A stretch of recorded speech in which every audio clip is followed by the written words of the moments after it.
Adrien Rabiot, ce qu'il a appris. On n'en finit plus de vous présenter le Parc des Princes et ses supporters et son magnifique tifo aujourd'hui. Mais ce qui suit, et de se dire que malgré ça, il a quand même réussi à délivrer une passe D à Gouiri. On commence tranquillement par des petites écritures. Même si là, déjà d'entrée, c'est déjà super violent. Je vous laisse lire, hein. Je peux pas vous lire ça. Je vous laisse lire, les gars. Mais par contre, la dernière phrase, c'est vraiment pour m'abattre. Et ce qui suit après ça, c'est vraiment une dinguerie. Je crois définitivement, vraiment qu'après ça, il n'y aura plus personne qui aura envie de faire ce que Rabiot a fait. Et au final, hein, devant les yeux de celui-ci, Dembélé qui vient montrer les cuissons du Paris Saint-Germain. Alors que celui-ci pensait avoir gagné quelque chose en rejoignant l'Olympique de Marseille, le rival. Je crois là vraiment, hein, tout ce qui s'est pris là ce soir, c'est encore pire que s'il avait pris des coups. Jouer dans cette atmosphère, sous tous ces sifflements, comment je peux dire, sous tous ces huissements. Je sais pas comment il a fait, force à lui pour la suite, mais fallait pas jouer à ça avec le Paris Saint-Germain. Quand on vous dit les gars des fois que l'amour du maillot est plus important que tout le reste, c'est pour ça, c'est pour pas subir ce genre de choses. Ne faites pas l'erreur. Je vous dis que cette équipe elle triche. Elle triche. Dites-vous, l'Olympique de Marseille a fait un bon match. L'Olympique de Marseille n'a pas été dégueulasse, mais au final résultat des courses 3-1. 120 minutes dans l'intensité dans le field. 120 minutes, ils ont survécu à ça. Ils viennent contre l'OM, ils gagnent encore. C'est trop. C'est trop, j'ai pas les mots. L'OM n'a pas fait un bon match, mais comment vous voulez qu'on vous prenne au sérieux quand il y a des joueurs qui mettent des CSC pareil? Je suis désolé, mais il n'y a aucun danger. Il est tout seul. Il peut faire une intervention n'importe comment. Il met un tacle dans ses propres buts, alors qu'il y avait 2-1 et Marseille revenait bien. Ça veut tout dire, en fait. Ils se sont tirés une balle dans le pied. Défensivement, Marseille a trop de failles. Parce qu'offensivement, ça roule, hein. Rien à dire. Mais côté Paris, la technicité est trop au-dessus. À l'image d'Hakimi. Hakimi, la passe sur Fabien Ruiz qui fait la passe pour Nuno Mendes. Sa passe, elle est terrible. Elle est pirlesque. Pirlesque, voilà. Non, j'abuse pas. Ils ont des joueurs qui sont trop techniques, ils ont même pas besoin de jouer sur le cardio et qui continuent à être sur un nuage. 22 buts en 2025 devant Mbappé, devant Salah. C'est impressionnant, les gars. Candidat au Ballon d'Or. On se cache plus pour le dire. Tout simplement par Fabien Ruiz, toujours critiqué, mais franchement, on se rend compte de plus en plus. Aujourd'hui, ces 2 passes décisives, bon dans les duels. Franchement, c'était propre aujourd'hui. De Gouiri, quel joueur. Autour de lui, c'était un petit peu suffisant, mais il est très très fort. Il a vraiment réussi à faire douter le Paris Saint-Germain pendant un petit temps. Bref, le Paris Saint-Germain s'impose, dites-vous. Il gagne la semaine prochaine, ils seront déjà quasi champions. On est en mars. Top 7 des équipes qui se sont fait Djoufara par Dembélé. Top 7, Marseille. La concu est trop faible, les gars. Il n'y a pas de concu en face. La concu est trop légère, je suis désolé de le dire. Mais Ousmane Dembélé, il continue son année exceptionnel, les gars, il veut tout ramasser. Comme j'ai dit, donnez-lui directement l'horloge du Big Ben ou l'horloge de Gare de l'Est. Parce que Dembélé, il veut vraiment pas s'arrêter, le mec. Il veut vraiment ses montres. Offrez-lui un magasin Rolex, on est quitte. Il va jamais s'arrêter. Il est létal, clinique, froid, réaliste, tout ce qu'il n'était pas auparavant. Ousmane Dembélé, dis-nous qu'est-ce qui se passe. C'était juste une histoire de montre là. L'année prochaine, s'il vous plaît, mettez des Lamborghini en jeu, s'il vous plaît. Juste pour tester, juste pour tester. Parce que là, ce qui monte depuis plusieurs semaines maintenant, bien avant même 2025, parce qu'on dit que oui, Dembélé sur l'année 2025, mais depuis le début de la saison, Dembélé, c'est trop fort. Et moi, je voulais lui dire chapeau, respect monsieur. Parce qu'on en vient même à oublier les différences qu'il fait sur son côté. C'est-à-dire que Dembélé maintenant on le voit en tant que buteur. Et on oublie même le taf qu'il fait derrière. Donc Dembélé continue à Djoufara les adversaires. C'est très fort. Et moi, je me réjouis de le voir s'épanouir. Tout ce qui lui manquait, c'était de la finition. Dembélé, on n'a jamais douté de sa qualité. Dembélé, on n'a jamais douté de ses qualités. De sa capacité à produire un beau football. Il le fait maintenant, en plus d'être réaliste, c'est tout bénef. Direction le Ballon d'Or. Et toi, on te surveille. Restez sobre, abonnez-vous les gars, on s'attrape. Le Paris Saint-Germain plie le classique du soir en s'imposant face à l'Olympique de Marseille au Parc des Princes. Dans un match où Ousmane Dembélé sera le premier buteur de la rencontre grâce à une superbe sortie de balle de Donnarumma qui trouvera Kvaratskhelia. Le Géorgien fera une passe de la tête magnifique pour Fabien Ruiz qui trouvera Dembélé dans l'espace. 30e but pour l'attaquant de l'équipe de France. Pied droit, pied gauche, plus rien à foutre pour lui. Maintenant Ousmane Dembélé marque tout le temps. Encore bien servi dans l'espace, Fabien Ruiz trouvera Nuno Mendes pour le second but du match. Dans une première mi-temps que je n'ai pas appréciée puisque malgré le fait que le Paris Saint-Germain mènera 2-0 à la pause, j'ai trouvé les Parisiens à de nombreuses reprises beaucoup trop déconcentrés sur les attaques marseillaises mais également dans le pressing. Un pressing beaucoup trop désorganisé puisque ce soir au milieu de terrain, Warren Zaïre-Emery et Fabien Ruiz ont également perdu beaucoup de ballons techniquement. Alors oui, pour certains de ces joueurs la fatigue commence à se faire sentir, mais face à des Marseillais ultra motivés qui n'ont que en tête de réussir à battre le Paris Saint-Germain au Parc des Princes, eh bien ça a permis aux Marseillais d'exister dans cette première mi-temps. Et ça pour moi, eh bien c'est inacceptable parce que ça leur a permis de croire qu'ils étaient bons au foot. Et cette déconcentration permettra à l'Olympique de Marseille de revenir dès le le début de la seconde période, puisque perte de balle bête de Nuno Mendes encore une fois, qui permettra à Rabiot de trouver Gouiri dans la surface de réparation du Paris Saint-Germain. À ce moment-là du match, il y aura 2-1 pour le PSG. Et là, faisait 3 ans en championnat que l'OM n'avait plus marqué contre le Paris Saint-Germain. En seconde mi-temps, grâce à la rentrée de Joao Neves, le Paris Saint-Germain remettra le pied sur le ballon,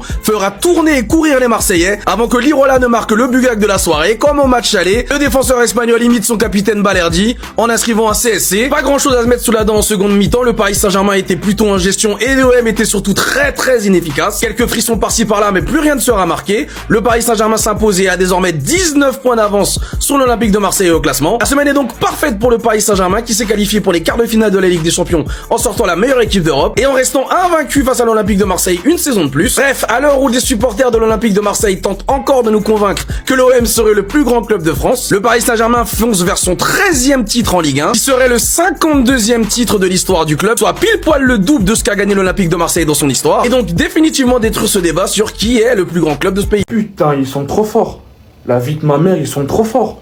Ils finiront la saison invaincus. Le PSG, ils sont trop forts, c'est pas normal. Franchement, je suis fatigué d'attendre leur chute. Je suis vraiment fatigué. Ils vont pas perdre en Ligue 1. Ils finiront invaincus, les gars. Y a personne pour les faire tomber, là. Je suis fatigué, les gars. Lâchons l'affaire, ils vont pas perdre. Voilà. Ça fait des semaines, ça fait des mois que j'attends voir le PSG tomber en Ligue 1. Mais ils n'y tombent pas, les gars. Lâchons l'affaire. C'est bon, ils vont plus perdre. Ils sont trop forts, il faut l'admettre. Ils sont trop forts, les gars. Je suis à 2 doigts de dire que c'est la meilleure version du PSG. Donc je suis vraiment à ça de dire que c'est les meilleurs PSG que j'ai jamais vus. Ils sont trop forts. Comme j'ai dit, ils finiront la saison invaincus. Que vous le vouliez ou non. Ils sont trop forts, les Parisiens. Donc il n'y a personne pour les stopper. En Ligue 1, en France, il n'y a personne pour les arrêter. Même en Europe, il n'y a personne pour les arrêter. En vrai, j'avais des doutes. J'avais des doutes, mais aujourd'hui, je viens de confirmer que vous êtes la meilleure équipe d'Europe en ce moment. Pour ne pas dire la meilleure équipe française, pour ne pas dire la meilleure équipe en France, vous êtes la meilleure équipe du monde. Actuellement, là, c'est le PSG. Je ne veux rien savoir, les gars. Ils sont trop forts. Wesh. Et dire qu'il y a des Marseillais qui pensaient pouvoir battre le PSG au Parc des Princes. Wesh, quand même. Le Paris Saint-Germain est un ogre. Le Paris Saint-Germain n'a pas de point faible. Le Paris Saint-Germain est trop fort. Le Paris Saint-Germain qui s'impose 3-1 dans ce classique face à l'OM et qui vient conclure sa semaine parfaite de la meilleure des manières. Derrière les Marseillais, j'ai un cadeau pour vous. Non mais plus sérieusement, encore un Dembélé qui survole tout et qui fait preuve d'un réalisme sans nom. Il s'arrête pas de marquer et continue son année 2025 tout bonnement exceptionnelle. Et concrètement, c'était un très beau match qui opposait l'OM au Paris Saint-Germain. Une équipe de l'OM qui s'est pas cachée du tout et qui a d'ailleurs très bien joué même, qui a posé pas mal de problèmes au Paris Saint-Germain en première période. Mais comme je vous l'ai dit, le Paris Saint-Germain fait preuve d'un réalisme sans nom. Je vous parle du but de Dembélé, mais je vous fais pas dire la passe d'Hakimi exceptionnelle pour Fabien Ruiz, qui vient ensuite transmettre à Nuno Mendes qui termine. L'autre constat que j'ai pu faire dans ce match, c'est que le Paris Saint-Germain a baissé en intensité, ce qui peut être expliqué par le fait qu'ils ont joué 120 minutes face à Liverpool. Et d'ailleurs, aujourd'hui, sur le terrain, côté parisien, il manquait pas mal de cadres. Du coup, il y avait beaucoup moins d'intensité dans le pressing. Comme vous savez, le Paris Saint-Germain asphyxie ses adversaires au parc. C'est d'ailleurs leur marque de fabrique depuis le début de la saison. Mais le Paris Saint-Germain a assuré, sans trop forcer, face à un bel adversaire de l'OM qui s'est pas caché. Mais le Paris Saint-Germain est juste trop fort. Le Paris Saint-Germain joue à un autre étage. C'est pas le même niveau. C'est juste au-dessus. Et moi, je tiens à féliciter les Parisiens pour leur maîtrise dans ce match face à l'Olympique de Marseille. C'est trop fort. Restez sobre, abonnez-vous les gars, on s'attrape. Le Classico, c'est devenu tellement facile qu'en fait, ça n'a plus la même saveur. Il n'y a plus de saveur avec le Classico. On est toujours content de taper les petits refs, tu connais. Les petits refs de l'homme, on est tout le temps content de les taper, c'est normal. Mais en fait, ça devient trop récurrent maintenant. Il y a plus de, enfin, il y a une rivalité, mais il y a plus d'adversité en face. Avril 2022, 2-1. Octobre 2022, 1-0. Février 2023, 3-0. Septembre 2023, 4-0. 2-0, 3-0, 3-1. Les gars, rendez-vous compte, ils ont marqué que 2 buts. 2 buts sur 1, 2, 3, 4. Sur 7 classicos. Ça, c'est les 26 derniers classicos en Ligue 1. Une seule victoire de l'OM. Une seule, les gars. Une seule. Sinon, t'as 2 matchs nuls et que des victoires pour le Paris Saint-Germain. En fait, ça devient trop facile. Ça devient trop simple. Il n'y a plus d'adversité en face et on est trop fort. On est trop fort. Sur 35 classicos, on est sur 26 victoires parisiennes, 5 matchs nuls, 4 victoires pour l'OM. Vous vous rendez compte, s'il vous plaît? Sur 35 classicos, seulement 4 victoires pour l'OM. Les gars. Moi, je vous dis, ça n'aura plus jamais la même saveur. Ça n'aura plus jamais la même saveur. On se jouait sur cette belle image, les frères. Ah là là, quelle belle image, quelle belle image. On se délecte de vos défaites. Arrêtez la hype du classique. Arrêtez ça. Tous les ans, c'est la même chose. Tous les ans. Est-ce que cette année, Marseille, il y a moyen de... Tous les ans. Ouais, mais cette année, l'OM, ils ont une bonne équipe. Tous les ans. Et ça se finit comment? Déception. Paris qui roule sur Marseille. Voilà comment ça se passe tous les ans. Et là, le pire, c'est qu'en plus, Ben Nasser sera forfait pour le match de ce soir. Pas de Højbjerg, Pas de Benasser pour le classique. Juste pour vous remettre en tête, hein, sur les 35 derniers classiques, 26 victoires pour le PSG, 5 matchs nuls, 4 victoires. Nous, on attend ce match comme des cinglés, alors qu'en fait, c'est une exécution. Pardon les Marseillais, voilà, si vous me suivez, vous savez, Inch'Allah, Marseille gagne ce soir. Inch'Allah, Marseille gagne, Igouri met un quintuplé. Mais je sais déjà comment ça va se finir. Si ça se trouve, le match, il va même pas se finir déjà. À cause de cet homme. Parce que d'après les bruits qui courent, on a demandé aux arbitres de prévoir le pire des scénarios. La venue de l'OM au Parc des Princes dimanche soir inquiète. Un salarié du PSG témoigne, les supporters attendent depuis un moment l'occasion de l'accueillir à leur manière. Et on sait aussi que sa mère sera une cible. Le pire, un arrêt complet de la rencontre. À défaut, on prévoit au moins une petite interruption. Bah voilà. Si seulement au moins on retrouverait l'ambiance des classicos à l'ancienne. Tendu, à la limite de la violence. Ouais, c'est ça qu'on veut dans un classique. C'est ça qu'on veut dans un Paris-Marseille. En tout cas, pardonnez-moi les Marseillais, mais j'ai assez donné sur la hype du classique, sur l'espoir de est-ce que Marseille va faire quelque chose. Tous les ans, j'attends une vraie opposition pour ce match, pour que ce soit un match disputé. Et tous les ans, je fais la même vidéo. Ah bah voilà. Ah, c'est bon. C'est frustrant de ouf, car ce soir, on n'a pas été ridicule. Le football, je vous jure, c'est trop cruel. Alors oui, bien évidemment, le Paris Saint-Germain est au-dessus, y a pas de souci. Qu'on le veuille ou non, l'OM a joué avec de bonnes intentions. Mais il faut dire la vérité, le Paris Saint-Germain, offensivement, ça a été clinique. Même si pour moi, le but de l'Irola contre son camp, c'est vraiment le tournant du match. Car à 2-1, en seconde période, on voyait que l'OM était en train de les tenir. On sentait qu'il y avait un coup à faire. Mais malheureusement, le coup de massue, l'Irola marque contre son camp. Et je savais qu'à ce moment-là, le match était terminé. Compte donc bien, patron ce soir. Patron ce soir. J'avais des doutes quand je t'ai vu au milieu de terrain. Mais franchement, t'as été un patron, rien à dire, masterclass. À chaque fois qu'on a besoin de toi, tu réponds présent. Tu es polyvalent, que ça soit pour jouer en défense, pour jouer au milieu, peu importe le poste où tu joues, tu fais tes matchs. Et franchement, chapeau à toi. C'est frustrant parce que quand tu vois le match dans sa globalité, oui, le Paris Saint-Germain était supérieur. Mais ça se sentait que l'OM avait un coup à jouer ce soir. L'Irola, t'es un assassin! T'es un assassin, tu nous niques le match! Je suis désolé, l'Irola, tu nous niques le match! Qu'est-ce que t'as fait, frérot? Qu'est-ce que t'as fait? Pourquoi tu n'es pas concentré? Tu venais de rentrer en jeu. Mais quand je t'ai vu rentrer, je me suis dit, oh non, pas lui. Mais j'en étais sûr qu'il allait nous couiller, l'Irola. Mais c'est une dinguerie. Centre de Barcola, tu vois ton gardien sortir? Tu vois ton gardien sortir? Pourquoi tu mets le pied? Pourquoi tu mets le pied? Mais j'en peux plus. On les tenait, je vous jure, à 2-1. L'OM tenait le PSG. Il y avait moyen d'aller chercher un résultat. Jusqu'à ce que tu rentres. Tu nous as niqué le match, l'Irola. Ah, je suis dégoûté. Il y avait tellement un résultat à faire. Putain, il y avait un coup à jouer au Parc des Princes.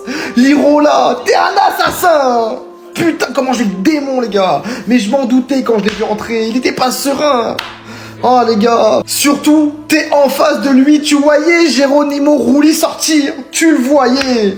Putain les gars, c'est pas possible. On n'a jamais de chance, c'est une dinguerie. Les gars, le Classico c'est mort, mais c'est quoi cette dinguerie? Regardez ce qu'ils ont installé. Le dispositif lourd de la LFP et de l'Arcom pour contrer le streaming pirate de PSG-OM. 2 vagues de suspension de sites de diffusion illégale entre 20h15 et 21h15. 200 000 € investis carrément pour de nouveaux outils technologiques qui bloqueront le piratage de façon quasi instantanée à partir de ce soir. Le président de l'Arcom, il a dit: notre objectif principal est de rendre l'accès le plus difficile possible aux consommateurs de ces services illégaux. Pour les décourager, nous sommes dans une situation type gendarme et voleur. Avec des innovations constantes pour contourner la loi, nous savons que les règles mises en place ne seront jamais complètement étranges. Là, il n'y a rien à dire sur le fait qu'ils veulent définitivement vraiment faire acheter cet abonnement à tous les consommateurs. On voyait récemment pratiquement tous les clubs de Ligue 1 qui ont sorti des vidéos demandant clairement à leurs supporters d'acheter l'abonnement et d'arrêter de regarder de manière illégale. Parce que sur ce fait, eux, après, ils gagnent pas d'argent, à ce qui paraît. En tout cas, j'ai hâte de voir ça. J'ai hâte de voir si leur système il va fonctionner ou pas. Parce qu'il paraît, ils ont investi 200 000 €, on se rend pas compte, c'est une dinguerie. Mais d'un autre côté, j'ai aussi peur du fait que forcément, beaucoup moins de gens vont visionner. Il y aura aussi beaucoup moins de gens qui vont en parler, forcément.